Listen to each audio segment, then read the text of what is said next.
Rex, what the f you doing? Let's get it done, yeah? Hell yeah! Now where's that guy? Yeah, coming. It's been a while, yeah? Yeah, someone's been busy surviving life. Tough life. But hey, we're still here with another fix. The airbag light fault. Let's get it done, yeah? Hell yeah!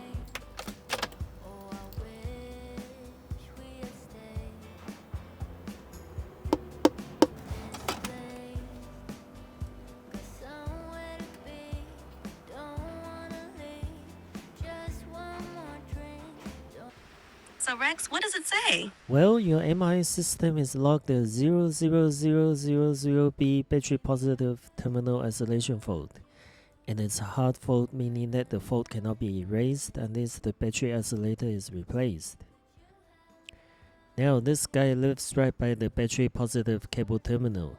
And no, we cannot just get the battery isolator by itself, as it's built in with complete battery positive cable. Oh, bummer. I've looked online for replacement cables. We're looking at around $500 to $600 for new and $60 to $230 for used.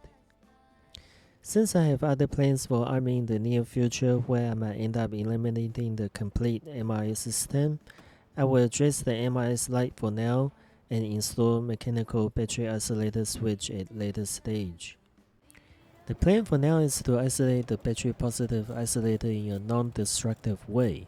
This means if we later decide to replace with a complete new battery cable assembly, we can still return the system back to factory condition. Before working on any MIS components, you need to let the system power down for at least 15 minutes after battery negative terminal is disconnected.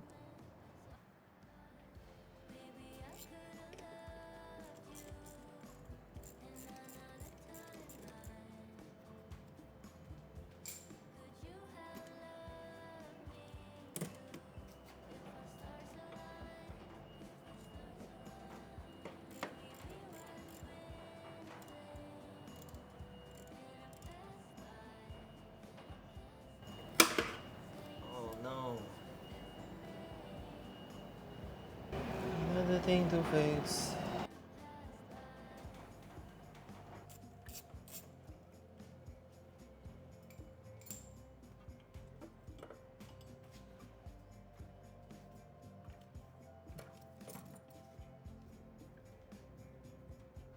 Once the battery is removed, unplug the isolator from the module below.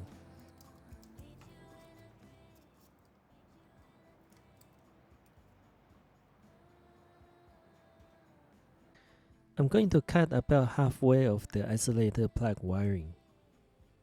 And just make sure you leave a little bit on the other side. To bypass the isolator, you will need to get a 3 ohm quarter watt resistor from your local electronics store. This resistor will act as a dummy isolator and tell the MIS control unit that it is fine. Remember to always double check and verify the actual resistance. You will need basic tools like soldering iron, solder, shrink tubes, side cutter, wire stripper. We'll start by cutting the ends of the resistor a little bit shorter. Now we're going to grab the end of the isolator plug and we're going to cut the ends of the wires so that they are offset from each other. Twist one end of the wire onto the resistor and we're going to prepare for soldering.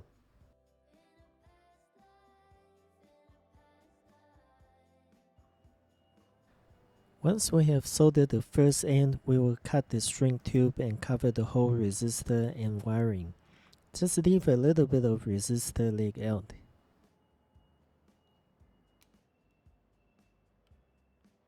Now cut another piece of suitable length of the string tube and slide onto the other plug wire.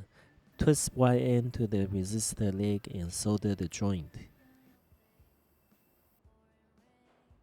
Slide the string tube and make sure to overlap the other side.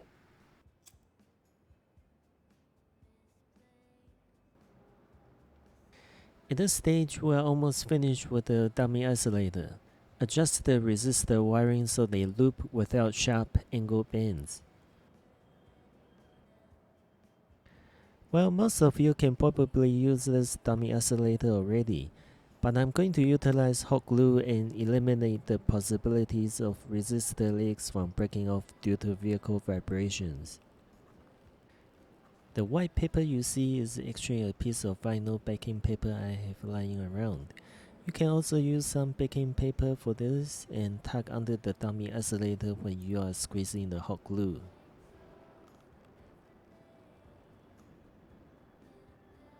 And wait for the glue to cool off before touching.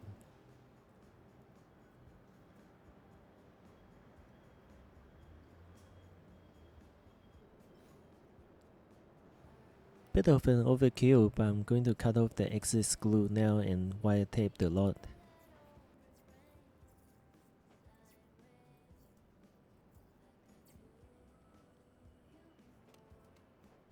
And here we are, the finished dummy isolator switch. Let's plug the dummy isolator back to the module.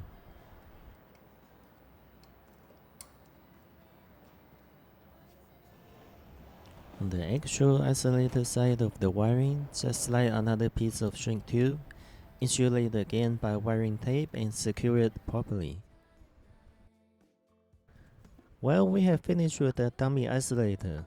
Now I have to address the snap battery holder bolt by center punching, drilling, easy out, and cleaning the threads.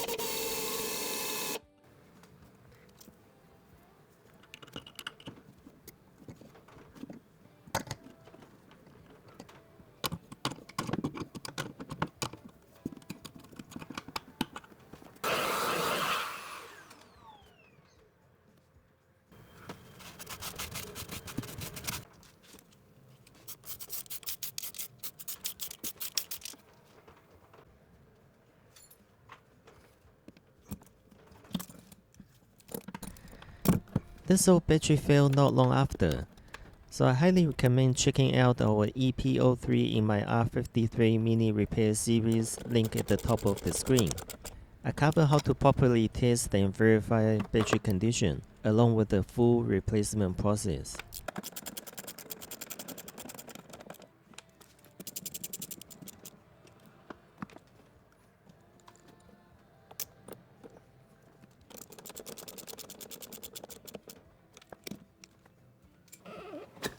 With everything refitted, we're going to see if we can erase the battery isolator fault with diagnostic laptop.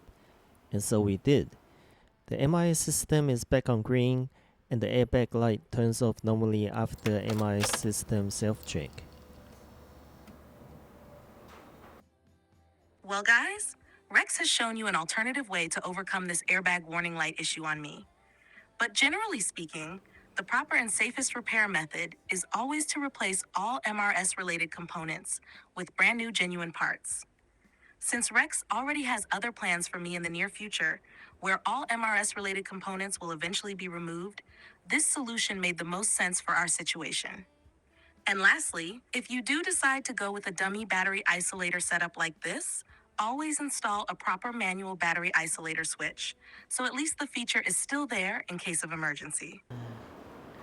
You are actually very good at giving me YouTube video ideas, don't you?